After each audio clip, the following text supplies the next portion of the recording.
Boa noite a todos, aqui quem fala é Thiago Lucena, discípulo do Moré André Klein Rosa, né, estudante de Torá e de Kabbalah, né, e o Moré tem sempre andado conosco todos os dias, né, dedicando a sua vida, o seu tempo, nos ensinamentos da Torá e nas revelações da Kabbalah, e super recomendo o grupo, né, o acesso ao mestre também. É uma pessoa muito humilde e de sábia, né, sabedoria, né, e eu me sinto honrado em tê-lo como o meu guia, o meu mentor espiritual, que me faz entender os mistérios místicos da Kabbalah. Então, se você ainda não ouviu falar, né, recomendo que assista o canal do Moré no YouTube ou venha participar de uma aula conosco através do Google Meet pelo grupo do WhatsApp. Shalom a todos, muitas brahás e bênçãos e decretos doces. Temos falado de orações, mas também existem certos preceitos ligados. Não há nenhuma ação, mas as palavras da oração, elas são em números de 6. A primeira é temer o nome glorioso do Eterno. Esse é o Devarim, no 28:58. Vamos ver aqui, ó, Devarim 28.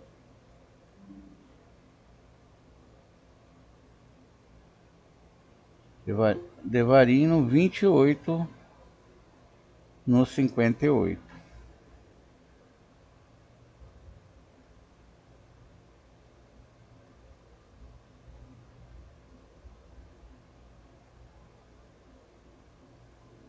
Tá aqui, ó. Então, se você deixar de observar fielmente todos os termos deste ensinamento que estão escritos neste livro para reverenciar e honrar o impressionante nome de Deus, tá vendo? Então, aqui no 58 está dizendo isso, que a gente não pode deixar de reverenciar, não é? Porque o nome, né, é temer esse nome que é tremendo e glorioso, tá vendo? Segunda é amá-lo, Devarim 10:12, vamos olhar. Então, são 6 preceitos, né, que seguem 6 níveis de adoração. Então, no Devarim, no 10:8,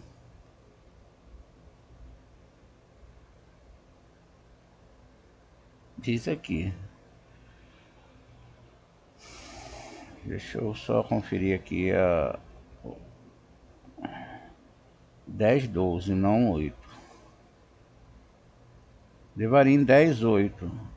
E agora, ó Israel, o que teu Deus, Adonai, exige de ti, não é?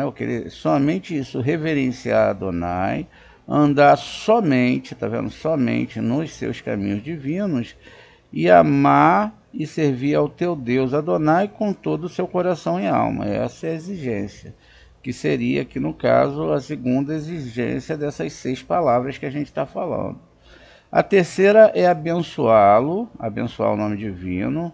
A quarta é proclamar a sua unidade.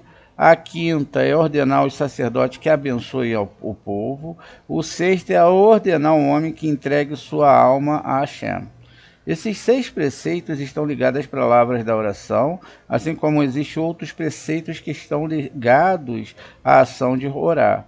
como das franjas e dos filactérios, e a ordem de ter o meu nome é cumprida através dos hinos e canções que o rei Davi cantou, através dos sacrifícios ordenados pela Torá. Porque é apropriado que o homem então fique cheio de medo, seu mestre, já que esses sinais pertencem a uma região chamada medo, que é Irá, ou seja, Malhut. Todas as aleluias são emblemáticos, né, do temor do santo bendito seja, pois a palavra aleluia tem o mesmo valor numérico que Elohim, tá vendo? Então, aleluia ou aleluia tem um valor numérico 86, que significa atributo de justiça. É apropriado, então, que o homem leve sua mente a um espírito de pavor na recitação desses hinos. Ao chegar no louvado seja, cabe ao homem concentrar seus pensamentos no santo, bendito seja ele, na bênção que diz, bendito és tu, que formais a luz.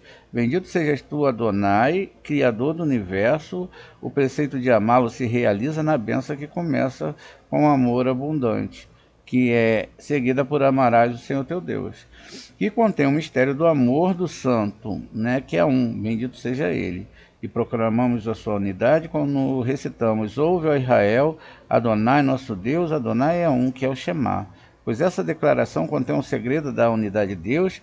Depois dessas sessões vem a passagem que mencionamos, o nosso êxodo do Egito, em cumprimento à ordem. Mas tu lembrarás que foste servo no Egito. Né? Devarim 24:18. Segue-se o pronunciamento da bênção do povo pelos sacerdotes, que abrange todo Israel, no momento em que recebe as bênçãos, pois nesse momento a comunidade de Israel recebe as bênçãos e é um momento propício para entregar nossas almas a Ele, na plena vontade de nossos corações, quando nos prostramos e recitamos, a Ti, Senhor, eleva minha alma, Salmo 25:1, que deve ser a expressão da nossa entrega plena e completa a Ele. Essas são os 6 preceitos ligados à nossa oração diária e compreende, de certa forma, as 600 preceitos da Torá. Visto, por que 600? Porque 6 e 600, não é? 6 é 6 vezes 100, 600 estão ligados, são números que podem ser equivalentes. Visto que, de acordo com a tese rabínica, existem 613 preceitos, você pode perguntar o que dizer dos 13 que foram deixados de fora. Bem, estes são uma categoria separada destinada a impor-nos os 13 atributos de misericórdia que abrangem todos os preceitos. Então, esses 13 preceitos de misericórdia, mais esses 6 que é tomado como 600, vão formar 613. E esses são os 6 preceitos com os quais se formam o enredo da oração. Feliz é a sorte quem concentra neles o coração e a vontade de alcançar todos os dias. Muitos outros estão entrelaçados com esses preceitos, mas em cada passagem específica é apropriado que o homem concentre seu coração e vontade no preceito específico contido naquela passagem. Tal homem é elogiado em voz alta, mas nas palavras contidas na passagem. Ele me disse, tu és meu servo Israel, e em quem serei glorificado. Ou seja, o ser humano que consegue chegar e fazer rezas sinceras. Isso é Isaías 49:3. O Rabi Yossi terminou, e o Rabi Abba foi até ele e o beijou. O Rabi Isaac não começou um discurso sobre o texto, e Moisés reuniu toda a congregação dos filhos de Israel. Ele disse, o objetivo dessa reunião foi dar-lhes novamente a lei do Shabat, porque a promulgação anterior, do Shabat anterior, os israelitas fizeram o bezerro de ouro. Ele não foi observado pela multidão mista quando ouviram as palavras entre mim e os filhos de Israel. Disseram em protesto, seremos então excluídos disto. Imediatamente o povo se reuniu com Arão, isso é o Êxodo 22:1, e muitos o seguiram. Então, depois que os culpados foram mortos, Moisés reuniu os filhos de Israel separadamente e deu-lhe o Shabat, novamente dizendo, 6 dias de trabalho serão feitos. Vocês não acenderão fogo nos seus quartos no dia de Shabat. Aqui está envolvido o mistério do Shabat, o mistério supremo que só é revelado àqueles versados. Veja, só é revelado versada na sabedoria suprema. Veja, na verdade, um mistério, tá vendo? Ou era um mistério, né? No sexto dia, quando chega a noite, uma estrela brilhante aparece no norte, acompanhada por outras 70 estrelas. Essa estrela atinge as outras. Observe em si que de modo que uma ocupa o lugar dos 70. Então essa mesma estrela se expande. Então essa mesma estrela se expande e se torna uma massa de fogo que arde por todos os lados. Veja, a estrela é metafórica, tá? A massa flamejante, porque ela explode, não é? Estende-se então por cerca de 1000 vezes 1000 montanhas, tornando-se um mero fio, essa luz, essa explosão. Depois disso, a massa de fogo exala uma variedade de cores dentro de si. O primeiro é uma cor verde. Quando essa cor aparece, a massa de fogo sobe e submerge no meio da cor verde, ocupando a parte interna dela. Então a massa de fogo da estrela atrai a cor branca para si, depois sobe ao topo e submerge novamente no meio daquela cor, ocupando seu interior. O mesmo se repete em todas as gamas de cores que lança para fora, concentrando-se cada vez mais no meio até chegar ao ponto escondido para dele derivar a luz. Nesse ponto, Rabi Isaac citou o versículo: E olhei, e eis que vi um vento tempestuoso do norte, uma grande nuvem e um fogo que espalhava. Isso aqui a gente está falando de Ezequiel. O fogo como refulgência do eletro Rasmal. Então essa parte Rasmal como falou lá, é uma energia que desce. Disse Ezequiel, teve essa visão como uma plenitude que só é possível quando a referida estrela está em ascendente. O vento tempestuoso foi explicado como sendo uma referência à tempestade que veio submeter o mundo inteiro ao perverso Nabucodonosor. Mas na realidade, o vento tempestuoso, 1 Reis 19:11, é idêntico à estrela que engoliu as outras 70 estrelas. E é o mesmo vento tempestuoso que Elias viu deixando as montanhas e quebrando as rochas em pedaços, né, naquela experiência da caverna. E a força que protege, né, e esse vento é a força que protege continuamente a parte interna, enquanto a membrana protege o cérebro, tá vendo? Então, uma das coisas mais sagradas que nós temos em nós é o nosso cérebro. Então, tudo que a Torá está falando está em relação ao cérebro que tem a percepção de todas as coisas. Quando nós temos o cérebro, qual é o controle que os espíritos querem ter sobre a pessoa? Sobre o cérebro. Então, quando as pessoas têm o controle do cérebro, ou deixam se controlar no seu cérebro, não é? O que acontece? Elas acabam tendo grandes problemas, não é? Tá vendo? Aqui a gente tem um cérebro, a gente pode ver em 3D, cérebro direito e cérebro esquerdo, né? Então a gente tem exatamente esses duas partes do cérebro. E o cérebro também, ele se divide aqui, ó, né? Ele está aqui no meio, ó, a parte interna dele. Então esse é um cérebro. Muito bem. Esse cérebro aqui é o que eu não tenho como mostrar, mas ele é dividido, tá vendo, em 4 partes. Veja como é que ele lembra um nós, não é? E ele também lembra a árvore sefirótica, tá vendo? Aqui, ó. Tem um lado direito, lado esquerdo e aqui a parte central, onde tem a ligação que une esses dois lados. Então a Torá está falando exatamente. Por isso que o cérebro é dividido em 4 partes. G1, né, G2, P1 e P2, ou seja, o cérebro grande 1, né, cérebro grande 2, dos dois lados, e pequeno 1 e pequeno 2, que são realmente o lado direito e o lado esquerdo. Por isso que nós tivemos 4 reinos que cobririam a Terra, agora a gente tem um 5º reino, que na verdade é a continuação do 5º, do 4º, né, que é o sistema grego, que foi implementado entre romanos. Enfim, então qual é a ideia? Aqui é que esse lado esquerdo do cérebro, ele, como se diz, ele é quem controla tudo, né? Então se ele controla tudo, isso significa que a pessoa, não é? Ó, Porque agora sim a gente conseguiu, ó, montar o cérebro do lado direito e do lado esquerdo, tá vendo? Então, esse lado aqui, ele está ligado a tudo do corpo. Nossos sonhos nesse mundo, família, dinheiro, trabalho, estudo, tudo está ligado aqui, ó. E esse cérebro aqui também é chamado de Rava, ou o querubim do lado direito, esquerdo, perdão, a parte feminina e a parte que recebe. E aqui nós temos o cérebro direito, tá vendo? Quando você vai alimentar esse cérebro aqui, quando você vem com ideias religiosas, ideias de separação de alma, você alimenta essa parte aqui, ó, e acaba então trazendo uma desunificação por causa exatamente desse sistema. Quando você começa a estudar a Torá com um cabalista, ele vai começar a abrir a sua cabeça e botar a Torá, tá vendo? Ele vai começar a fazer uma limpeza dentro da sua mente. Por quê? O trabalho do mestre cabalista é limpar, não é?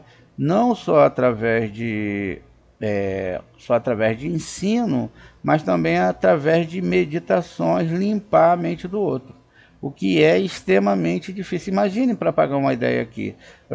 Até para você mudar uma ideia, às vezes que nem é religiosa dentro da cabeça de uma pessoa, é difícil. Porque ela criou essa realidade aqui.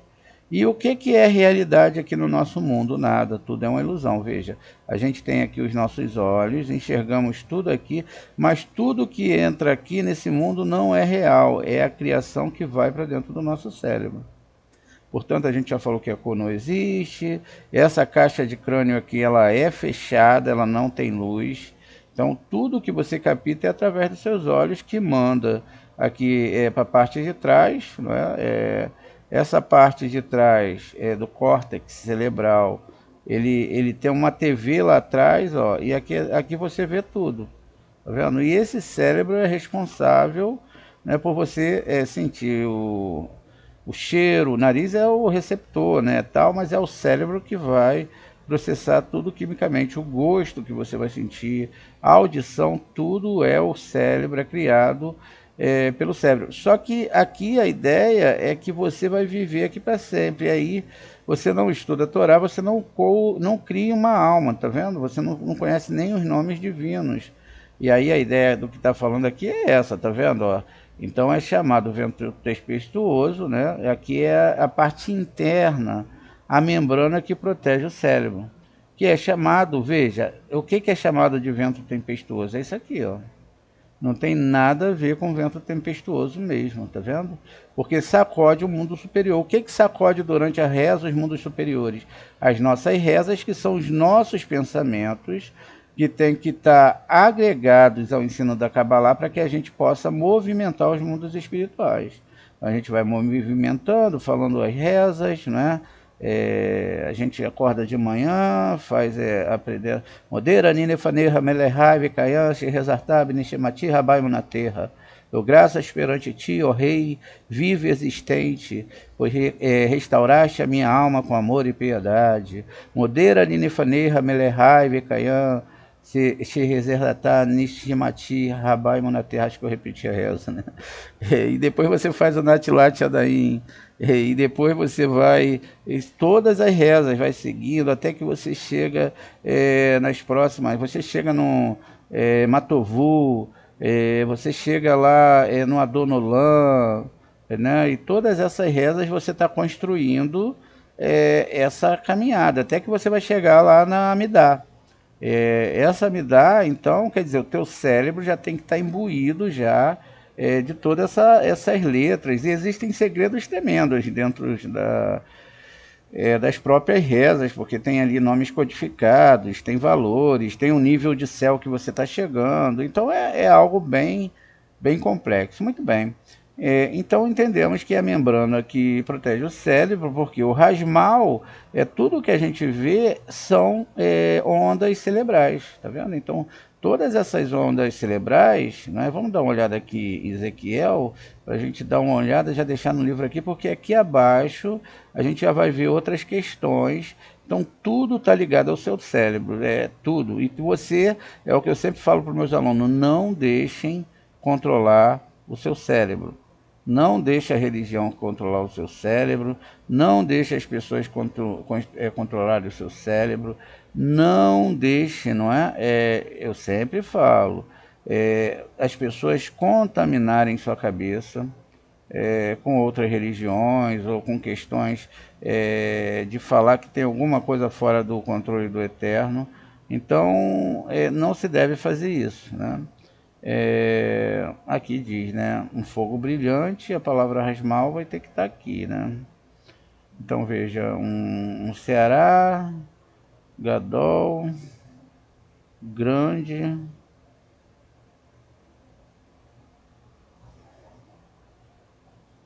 Tá aqui, ó, Rashmal, tá vendo?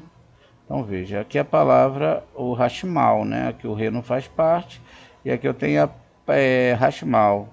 378 é essa gematria dessa palavra, né? Formada por um Ret, um Shin, um Men e um Lamed. Aqui, apesar de estar perto, o Re, ele é, na verdade, né, um artigo. Ele está mostrando aqui o Rashmal. E a gente viu, não é, que o vento tempestuoso, não é, ou seja, o vento aqui na verdade é o Ruha, não é, que é chamado de espírito. O vento seria Ceará, veja, é a membrana, né, que vai proteger a pele, tá vendo? A tempestade, ó, é o vento, a tempestade, o vento e a tempestade é o que vai proteger o cérebro, é a membrana que protege o seu cérebro. Por isso que não se, eu falo para os meus alunos, não estudem qualquer coisa, não vá misturar cabala com outras coisas, porque depois que a ideia entra, para o Moré tirar a ideia e falar o que os nossos sábios falaram, vai ficar difícil. Por isso é que fala lá, ó, quando você tem um Moré, escute o que ele está falando. Ele sabe o que ele está falando para você. Para limpar essa mente aqui, isso é extremamente difícil. É extremamente complicado, porque depende de muita coisa, né? Depende de muita coisa. Por isso que aprender, não é? Entender, aprender tem que ser algo realmente para quem quer. E é por isso que chegam muitos alunos e muitos alunos não ficam. Não é? Porque muitas vezes, por exemplo, podem estar se alimentando de várias coisas que não são Torá. Então veja, porque esse vento sacode o mundo superior e os mundos inferiores, saiu do norte, saiu do norte, saiu de Gevorá, de cujo lado se diz, do lado norte romperá o mal. Isso é Jeremias 1:14. Porque muitas outras forças sinistras se uniram naquele vento tempestuoso, porque representa a escória do ouro, né? O ouro também é Gevorá, que se concentra no norte e constitui o ponto central da destruição. Sendo treinado nas artes da sedução, tá vendo? Obtém poder na região habitada, exceto na terra de Israel. Terra de Israel não é aquilo que nós conhecemos como terra de Israel aqui, mas é um estado espiritual, onde durante o tempo que Israel residiu nela, ele não teve poder, mas depois que Israel pecou, essa força ela ganhou poder. Também na Terra Santa, como diz as Escrituras, retirou a mão direita diante do inimigo. Isso é Lamentações 2:3. Uma grande nuvem indica uma nuvem de trevas que obscureceu o mundo inteiro. Observe que a diferença entre essa nuvem e a outra nuvem, né, está escrito, e a nuvem do Senhor estava sobre eles, Números 10:34. E também a tua nuvem permaneceu sobre eles, Números 14:14. Né? Então, 15:14. Então, indicando a nuvem, né, brilhante e luminosa, na qual todas as variedades de luz são visíveis. Mas esta nuvem é a nuvem da escuridão, tá vendo? Ela não é a nuvem brilhante. Manifesta que impede manifestação que impede qualquer luz de penetrá-la. Na realidade é insignificante, mas é chamada de grande nuvem. Quando tem domínio, alternativamente é chamada de grande, Gadol, por causa de sua escuridão, que é tão intensa que obscurece e torna invisíveis todas as fontes de luz, ofuscando assim o mundo inteiro, como a chama, indicado fogo do julgamento rigoroso que nunca se afasta dele. E havia um brilho ao seu redor, isso é, embora seja tudo o que foi descrito, no entanto havia um brilho ao seu redor. Daqui aprendemos que, embora seja a própria região da impureza, está rodeada de um certo brilho, e é por isso que não devemos excluí-la completamente. Tem um aspecto de santidade, tá vendo? É por isso que não se deve ser tratada como rejeição. Como a gente viu lá no próprio Satã, ele tem um nível de santidade, não é? É um nível do nome do Eterno. Mas sim tem sido deixar uma parte para o lado da santidade, não é? Halá Ramuná. É por isso que quando vai se fazer a ralá ali, aquele rito da ralá, se tira um pedacinho e queima, né? Então, o velho tornou a frase, né, interrogativa assim: existe um brilho ao seu redor, implicando que ela pode ser tratada como rejeição, né, uma vez que seu brilho está escondido nela. Né? Então, o Rasmal foi interpretado como um composto, veja, de Rashi e Mal, significando Rayote. Então, veja, essa primeira parte é a organização dos anjos, né? E de fogo pulsante. Então, mas a lâmpada sagrada, ouvimos como uma exposição disso a seguinte doutrina muito recôndita. Enquanto o prepúcio permanecer sobre o sinal da aliança sagrada, o princípio sagrado não revela o mistério do sinal da aliança. Mas quando a luz brilhante entra ali e separa o prepúcio e a santidade, o resultado é rachar mal. Né? Ou seja, uma pronta descoberta da circuncisão. A ideia que se tem ali, então, é essa separação entre a recepção e a doação, porque mesmo que a pessoa possa servir Deus com interesse, é melhor o servir do que não servir. Então é permitido, mas quando chega nesse rasa mal, né, essa circuncisão é descoberta.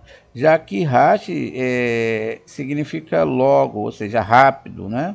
Uma coisa apressada, e mal significa circuncisão. Nesse caso aqui, era aquela construção que a gente viu aqui, não é do Hashmal, tá vendo? Então aqui a palavra é Hashmal, ó, logo, não é? E depois a palavra mal, que não tem nada a ver com a palavra mal que nós temos aqui. Essas duas palavras vão formar logo, né? Logo e mal significa circuncisão. Esse mal é a circuncisão. E aqui faça logo isso, ou seja, abre a mão logo, clame ao Eterno para que você possa alcançar isso. Resumindo, no sexto dia, quando a noite se aproxima, aquele fogo flamejante que mencionamos fica imerso no meio das cores. É então que os filhos de Israel aqui embaixo se preparam para o Shabat.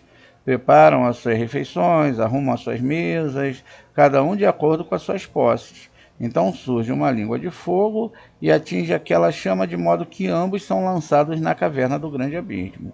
Eles permanecem presos lá. Aquele que lança a chama de fogo e a confina no grande abismo, onde a língua de fogo está sobre o lado da direita.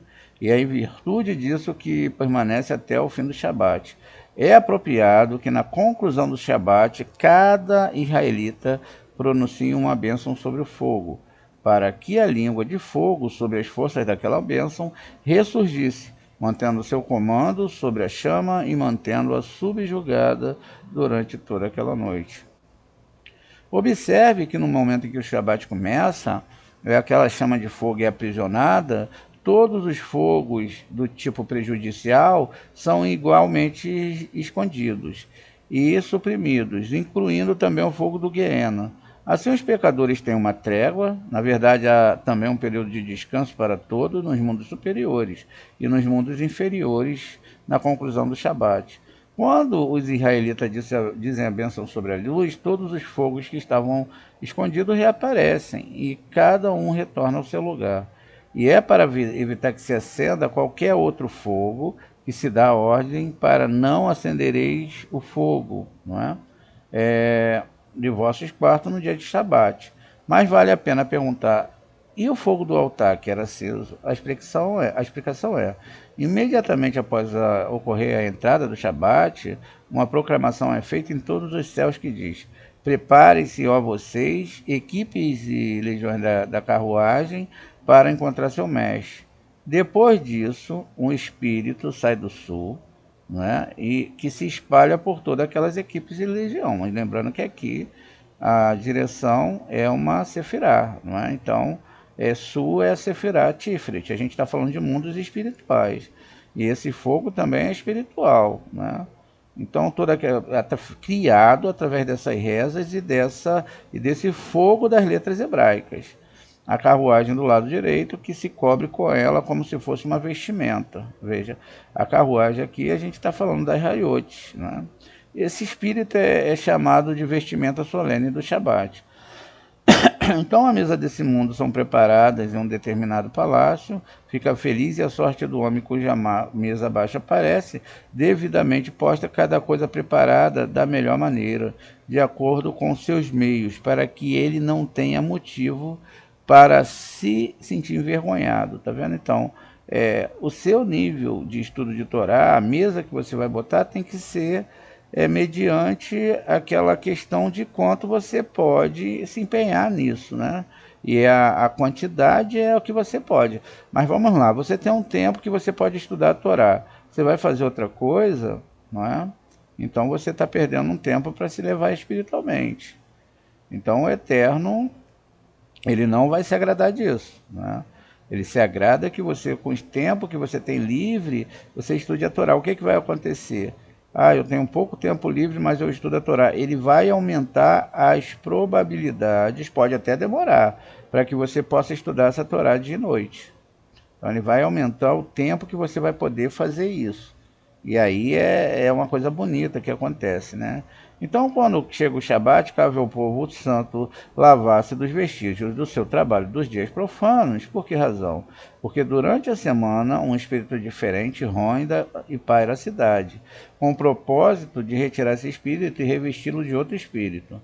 Um espírito sublime e santo, que os resíduos do mundo do trabalho devem ser lavados. O significado interno dessa ação é o seguinte: todos os 6 dias estão concentrados num ponto sagrado, onde formam uma unidade, né? Ou seja, aqui a gente sabe que não é dia, mas são sefirotes, não é? São as 6 sefirotes. Há outro sexteto de dias lá fora que pertence ao outro lado, que são as 6 sefirotes negativas. E bem, para o santo Israel, para quem leva uma vida santa durante a semana, é como se os 6 dias estivessem unificados com aqueles 6 dias que estão dentro, estivessem concentrados naquele ponto central, em que são guardados.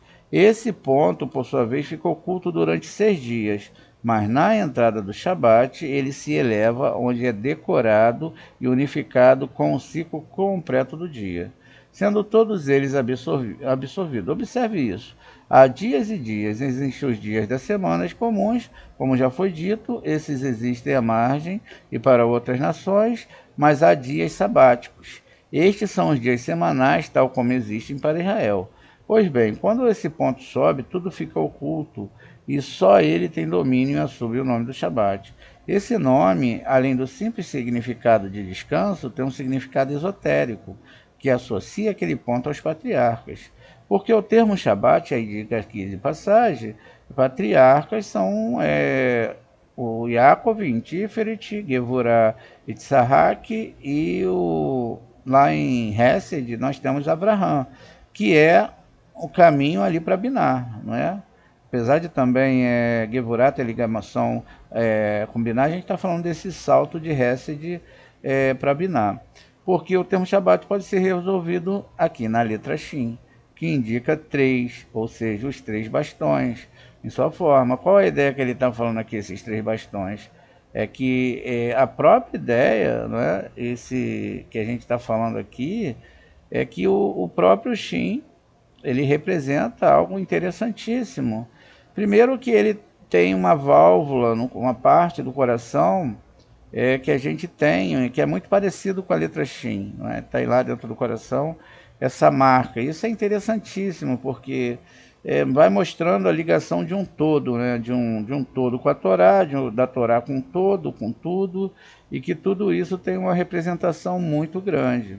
Então veja, a letra Shin, como a gente já salientou outras vezes, só para explicar aqui o que eles estão falando, elas estão ligadas, não é, a 3 paus ou 3 pernas da árvore sefirótica. A primeira, aqui, apesar dos 3 patriarcas representarem 3 sefirotes, eles também representam os 3 paus aqui da árvore sefirótica. Veja, olha, é a mesma construção do cérebro, lado direito, lado esquerdo e a parte central, tá vendo? E aqui eu tenho o Shin que representa essas 3, não é?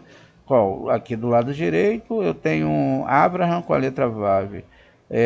Do lado esquerdo eu tenho Tzahak com a letra Zain, e aqui eu tenho o Yud no meio, que é o Yaakov, não é? Ou seja, o Yaakov, ele é o patriarca master, é o patriarca que trouxe as tribos de Israel, que são 12 meses do ano, ou 12 graus espirituais. Então aqui a gente vê, né, continuação, então, é a letra Shin que indica 3, ou seja, os 3 bastões na sua forma. O termo Bat, não é, que significa filha, né? Então a gente tem Shabbat, então a gente tem um nome Bat, que aqui, ó, Shabbat significa filha. O conjunto indica que o ponto do Shabbat, quando emerge do seu esplendor como filha única e amada, une-se aos 3 patriarcas, né? Então, olha que bonito, né? Então, o Shabbat, quando emerge do seu esplendor, como filha única e amada, une-se aos 3 patriarcas, que juntos formam uma unidade completa. Assim temos Shin, símbolo dos 3 patriarcas, e Bat, símbolo da filha amada, o ponto Shabbat.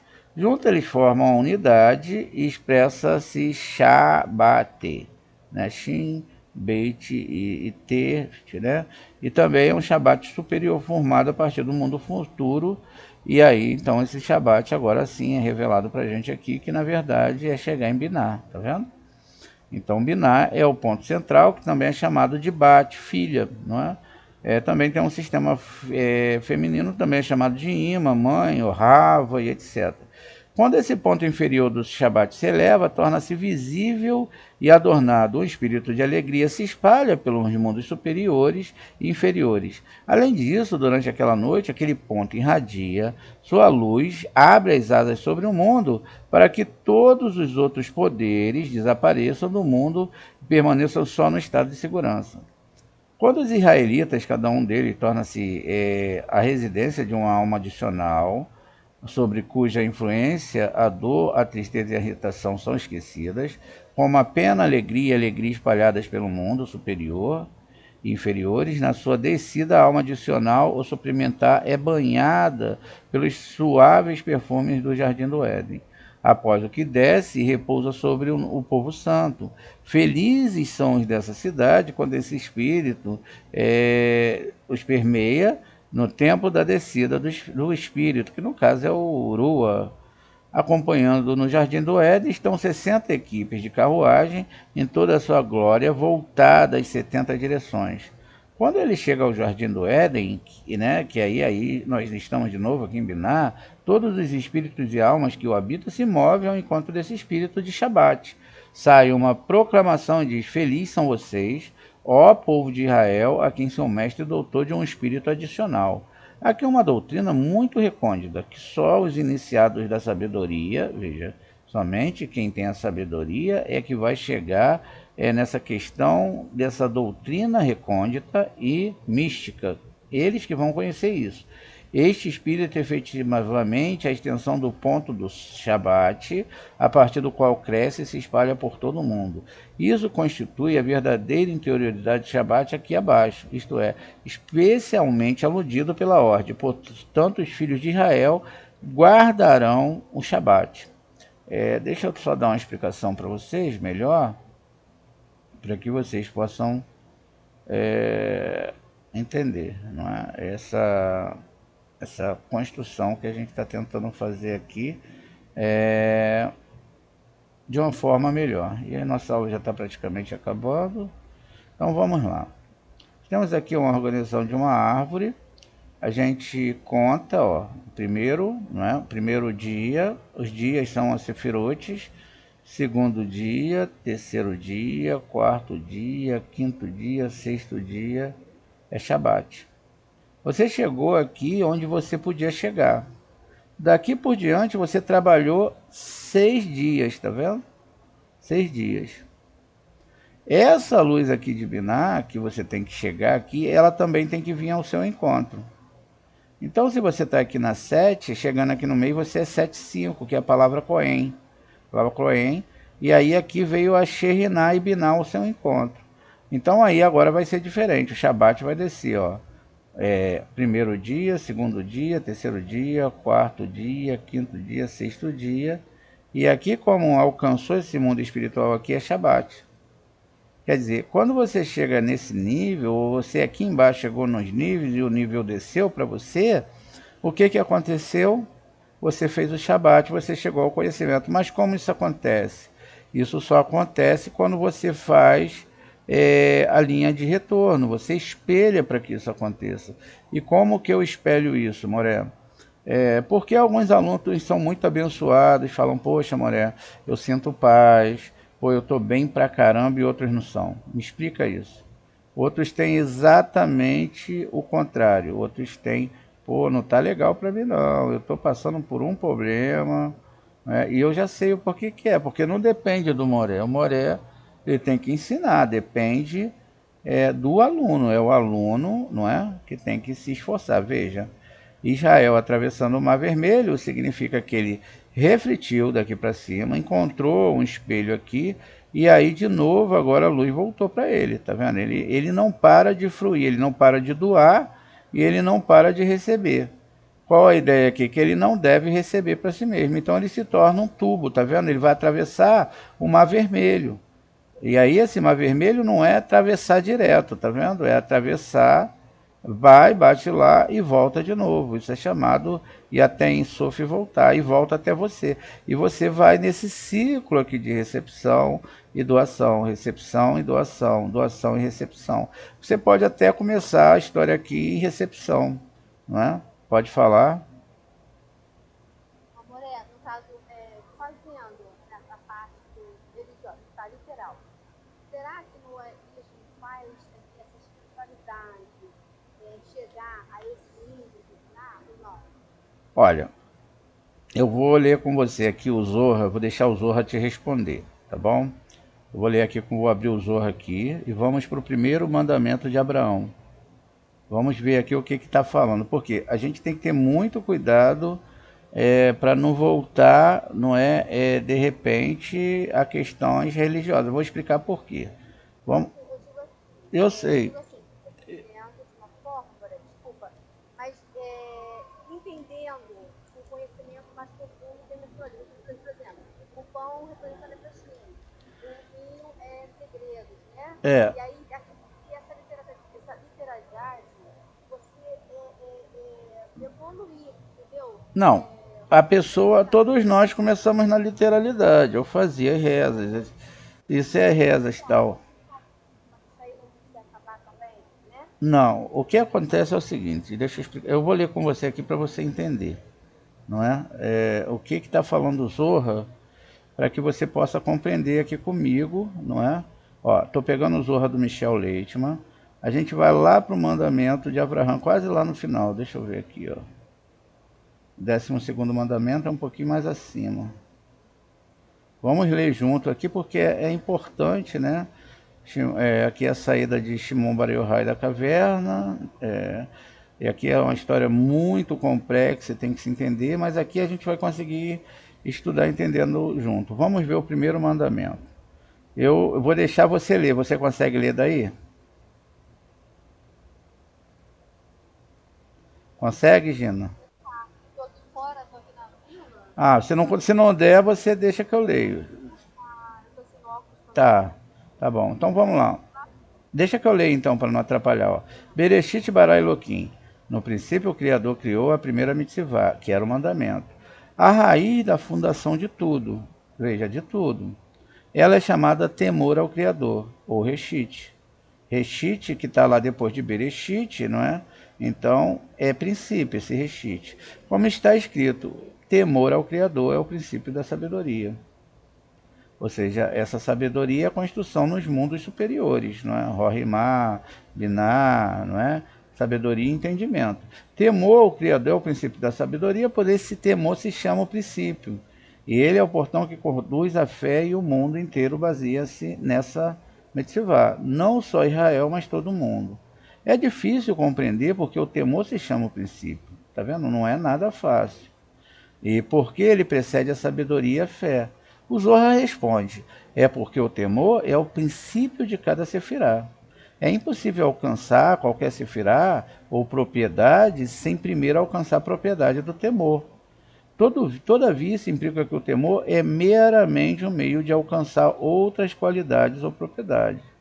Mas então, se ele é apenas um meio, então por que ele é incluído na lista de mitzvot, plural para mitzvah, como a primeira mitzvah? É a pergunta que está sendo feita aqui. É o temor. Será que o temor é uma espécie de pré-requisito? Ele pergunta novamente aqui. Desta forma, o Zohar diz que é impossível alcançar a fé perfeita e desinteressada de qualquer outra maneira senão através do temor ao Criador. E à medida que o temor irá determinar a medida da fé, assim o mundo inteiro é baseado na mitzvah do temor. Pois o mundo inteiro existe apenas graças à Torá e às suas mitzvot, como disse o profeta, né? Se não por minha união com o dia e com a noite, eu não teria designado as ordenanças dos céus e da Torá. Creia ou não se creia, a Terra, todos os movimentos só existem por causa da Torá. Isso é Eremiarro 33, 25. Muito bem. É dado que o temor é o princípio e portão para outras mitzvot, pois o temor é também o portão para a fé. O mundo inteiro baseia-se na propriedade do temor, pois isso só está escrito, né? Isso está escrito na mitzvah do temor. Inclui todas as outras mitzvot. Veja, isso está escrito que a mitzvah do temor inclui o quê? Todas as outras mitzvot da Torá. E se não fosse pelo temor, o Criador não teria criado coisa alguma, né? Porque o temor produz respeito, etc. E aí ele vai começar aqui, ó. Há 3 tipos de temores, 2 do qual não tem base real, mas um tem. Se o homem teme que seus filhos possam morrer, ou teme a doença ou o sofrimento corpóreo, ou teme por seu bem-estar material, esse tipo de temor, mesmo que é constante a todo momento, não é a base da raiz. Foi o que a gente viu lá na aula de manhã de Jó. Pois apenas a consequência desejável constitui a causa do seu temor. Isso é chamado o temor da punição nesse mundo. Mas há também outro tipo de temor, o temor de punição no mundo vindouro, no inferno.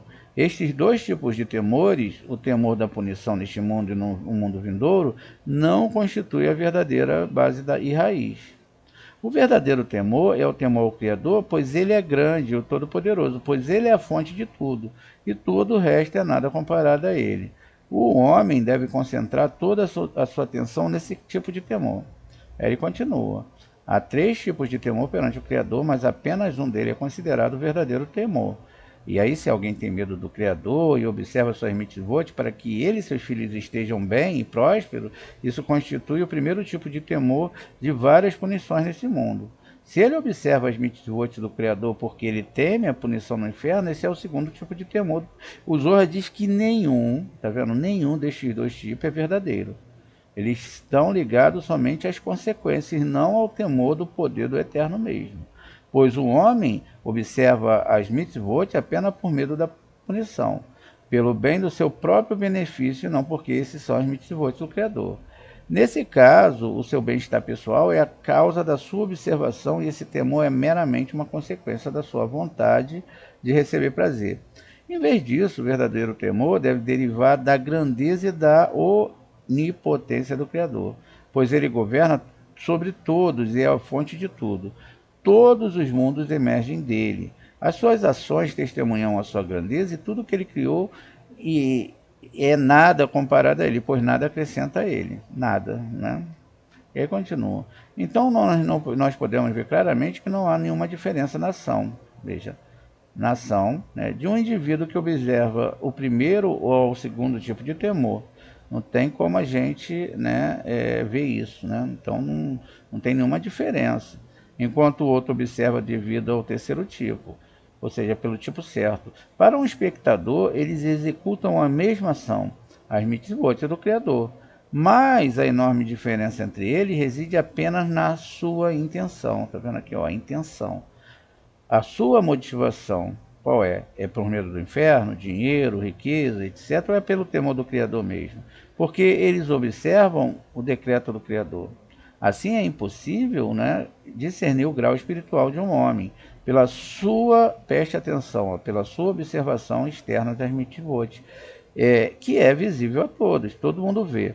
Além do mais, aqueles que observam em prol de receber uma recompensa de outros, frequentemente o fazem com maior zelo exterior. Mas alguém cujas intenções e pensamentos são direcionados interiormente, que busca a verdadeira observação como regra, não sobressai no meio das massas de maneira nenhuma. Então veja, quando você vê alguém muito cheio de botar isso, botar aquilo, e etc., e chamar a atenção, essa pessoa não pode estar ligada ao que é interior, não é? O que é interiormente. As pessoas devem constantemente buscar a complementar suas intenções, tá vendo? A intenção, apenas pela observação das mitzvot no nível cada vez mais profundo, enquanto foca em contemplação interior em direção a seus pensamentos.